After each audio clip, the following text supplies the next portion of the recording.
All right, so in this unit, we're going to be talking about the age of the common man and increasing tensions during that time period.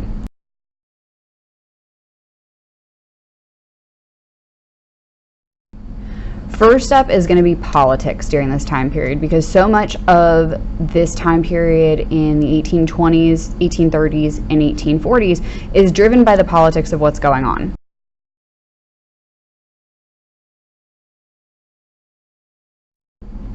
So there's this end to the era of good feelings. The election of 1824 formally put an end to it. So remember, the era of good feelings was under Monroe, and everybody was happy, and there was this kind of post-war of 1812 high that the nation was riding. Nationalism was really strong, and everybody was really happy. So now in the election of 1824, there are 4 Republican candidates for president. John Quincy Adams, who was the Secretary of State, Henry Clay, the Speaker of the House, William Crawford, Secretary of the Treasury, and Andrew Jackson. Andrew Jackson, if you look at the map, technically won the popular vote, but he didn't win the majority, so the House has to decide.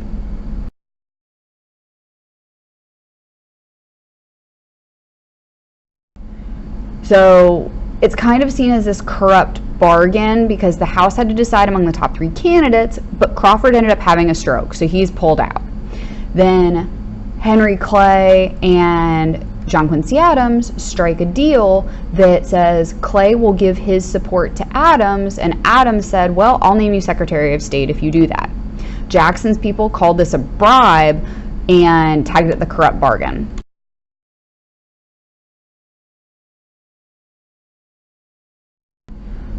So unfortunately for John Quincy Adams,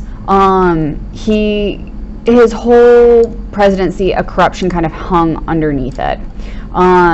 He was a very accomplished Secretary of State under Monroe. He went to the British American Convention. He established the Adams-Onis Treaty, getting Florida, and he established the Monroe Doctrine. So all of these are really big things that proved he was skilled as a diplomat, but because of this corruption, and he never really had the majority of support, he didn't really have a great presidency. He did not use the spoils system in order to reward those who helped him to get into power. And after 1824, this final split among the United Republicans under the era of good feelings, leading to those who support Adams became National Republicans, and those who support Jackson becoming Democrats. John Quincy Adams was also big to leading the fight to force Congress to receive anti-slavery petitions, which was not a very popular thing at this point in time.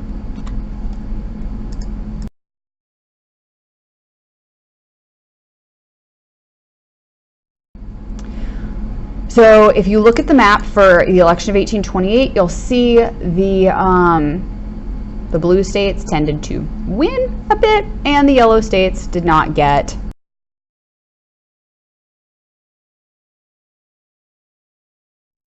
So it was a dirty campaign. There was a lot of mudslinging. So this is when candidates' campaigns consisted of a lot of name calling and lies to make the other look bad. Mostly this was done by campaign managers instead of the candidates themselves. It was said by the Adams campaign, the floodgates of falsehood, slander, and abuse have been hoisted by the Adams campaign, and the most nauseating filth is being poured on Jackson's head. Then Adams' supporters denounced Jackson as hot-tempered and ignorant and a barbarian, a gambler, a slave trader who thrived on confrontation and violence, and whose fame rested upon his reputation as a cold-blooded killer. So these are such positive things to say. The Jacksonians condemned Adams as an aristocrat and a monarchist, a professional politician who had never had a real job. Newspapers claimed that the president had been corrupted by foreigners in the courts of Europe during his diplomatic career. Adams had allegedly delivered up a girl to the Tsar Alexander I while serving as ambassador to Russia. So I mean, it was really, really nasty. Sectional results of the vote. Obviously, as you saw on the map before, John Quincy Adams won New England, largely due to his support of manufacturing, and Jackson got the South and the West. Jackson became the first president from Tennessee.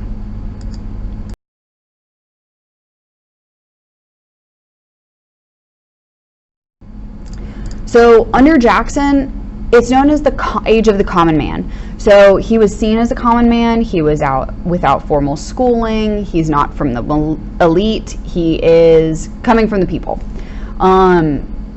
Democratization of American society under Jackson, most states eliminated the property requirements for voting, meaning most regular white men could go vote.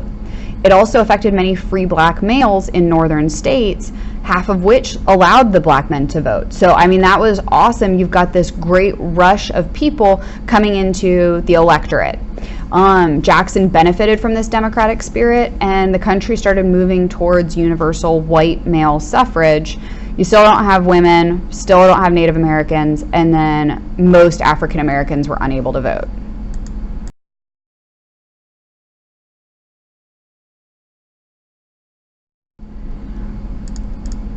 Now, under Jackson, the spoils system, which was rewarding political supporters with public office, he's definitely not the first to use it, but he's the first to abuse it.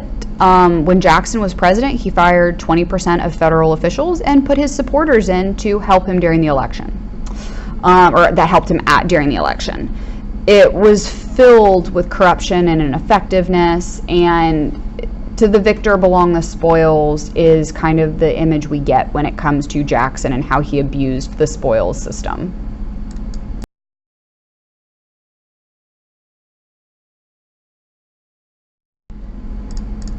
So as president, he was part of the Tariff of 1828 being passed by Congress. As you can imagine, the North loved it, the South hated it. Any tariff the North loved and the South hated.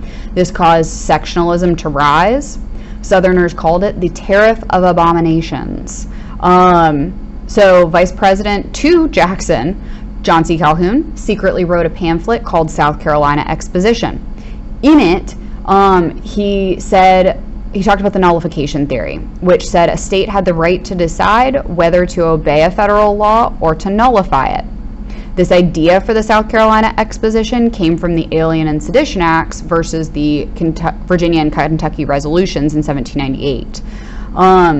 South Carolina approved nullification, and therefore the tariff would not be collected in that state. South Carolina then attempted secession said they would attempt secession if an attempt was made to collect the tax.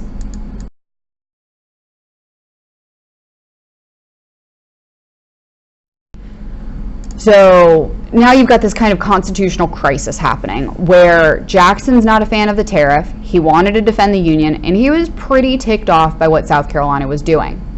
He said nullification would not be tolerated, so he ended up reducing the tariff by 10% over 8 years. And this compromise tariff allowed the president to use arms to help collect the taxes in South Carolina. And this really was a precursor to the Civil War. South Carolina ended up repealing its nullification of tariffs, and the issue was temporarily solved, but obviously you've got this idea that a state might be able to leave the Union if they're ticked off enough.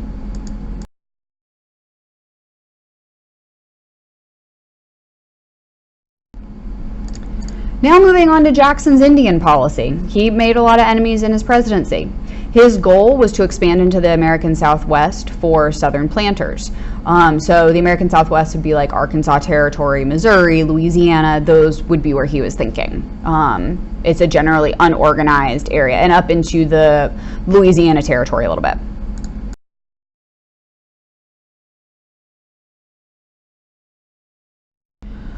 So he created the Indian Removal Act of 1830. 5 civilized tribes, the Chickasaw, the Choctaw, the Cherokee, Creek, and Seminoles, were forced to be removed from their land in Georgia. They owned private property, they were Christianized, they owned slaves, and they lived largely in Georgia, Florida, that general area, and they were being sent to land west of the Mississippi River. The Chickasaw and the Choctaw decided to leave on their own, but the Seminoles fought back in Florida, creating a guerrilla war that didn't officially end until 1934, actually. But the Seminoles fought back, the Cherokee fought back, so it was not a good situation, and Jackson really didn't care.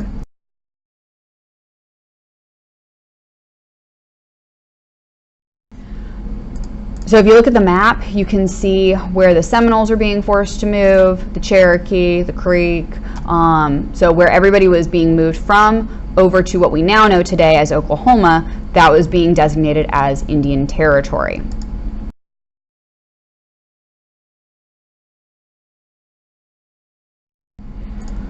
So the Cherokee Nation brought a lawsuit against the state of Georgia in 1831. The Supreme Court said that the Cherokees had an unquestionable right to maintain control of their ancestral lands, but they were actually unable to deliver this as a decision because technically the Cherokee Nation was claiming themselves to be an independent nation, and the Supreme Court didn't really know how to handle that because it's really supposed to be for disputes within the nation. So they were like, we agree with you, you have the right to your ancestral lands, but we really can't rule about it.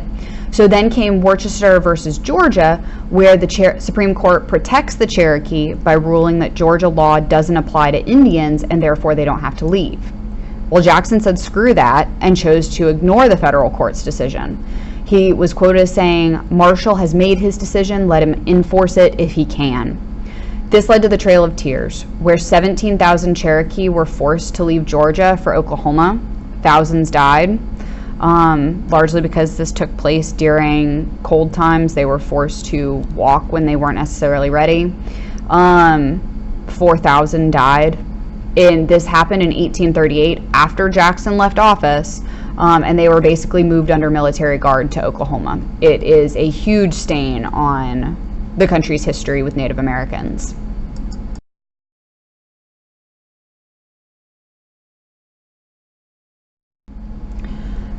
Then came Jackson and his fight versus the Second Bank of the United States. So if you remember, in 1816, the Second Bank of the U.S. got a 20-year charter. In 1832, Jackson vetoes the Second Bank. He thought that the bank was too powerful and only helped the wealthy.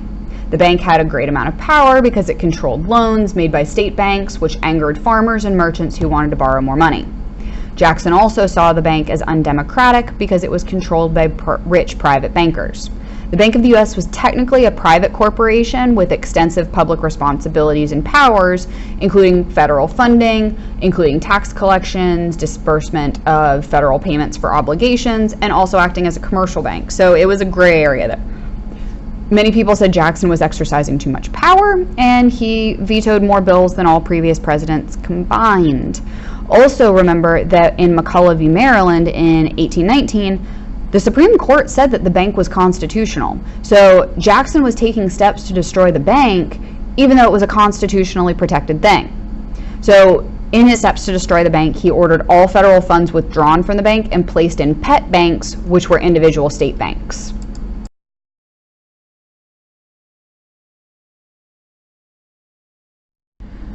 The bank president, Nicholas Biddle, calls in all of the loans that were owed to the bank, which caused widespread panic because people weren't ready to pay them back. So this caused the Panic of 1838. The economy essentially collapsed. Martin Van Buren, who was the president after Jackson, was called Martin Van Ruin because he was the president when the collapse occurred. Unfortunately for Martin Van Buren, he had to deal with the effects of the Jackson presidency. Everything that Jackson did kind of took effect during Van Buren's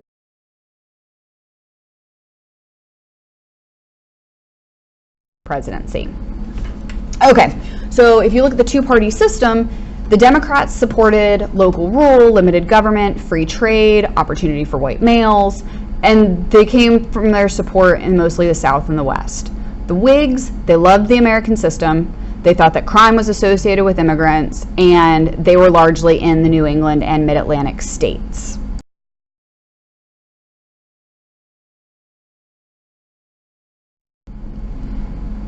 Now the election of 1836. Van Buren was handpicked by Jackson to succeed him in the Democratic Party, and he won.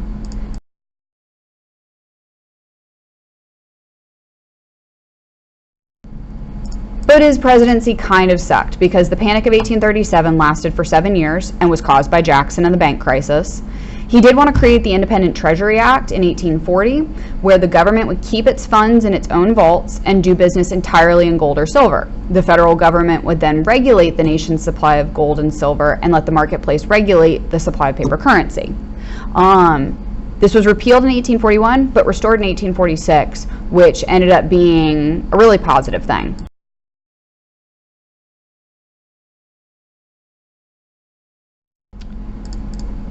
Texas now. Texas kind of became an issue because Mexico won its independence from Spain, yay, and then Mexico was giving large amounts of land in modern-day Texas to Americans. They had rules for the Americans that said the immigrants had to be Catholic and follow Mexican law. The Americans brought their slaves. Well, Mexico outlawed slavery in 1830 and then prohibited further immigration. In 1836, Texas said, hey, we're being our own state. They declared their own independence from Mexico. Santa Anna from Mexico came in, led 6,000 troops into Texas to stop the independence movement. At the Alamo, there was a 13-day siege that killed 200 Texans.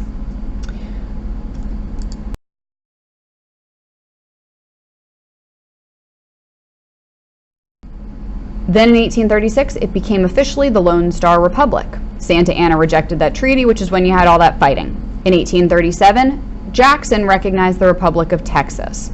Now, the problem, Texas requested admission into the Union, but it was delayed due to the issue of slavery. If Texas came in as a slave state, the number of slave versus free states would be off.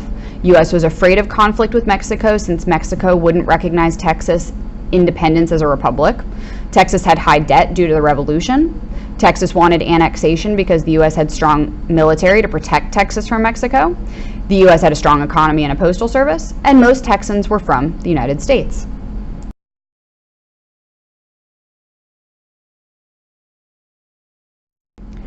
So in 1840, you can see the map here, William Henry Harrison versus Martin Van Buren. Van Buren was a disaster, essentially. Henry Clay was super angry. He wasn't picked as the Whig nominee.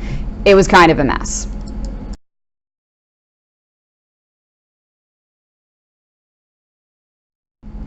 So William Henry Harrison became the first Whig president and also had the shortest presidency. He died 32 days after taking office from pneumonia. Funny story, he gave his inauguration speech in the pouring rain. It was chilly. He got pneumonia from that, and that's how he died.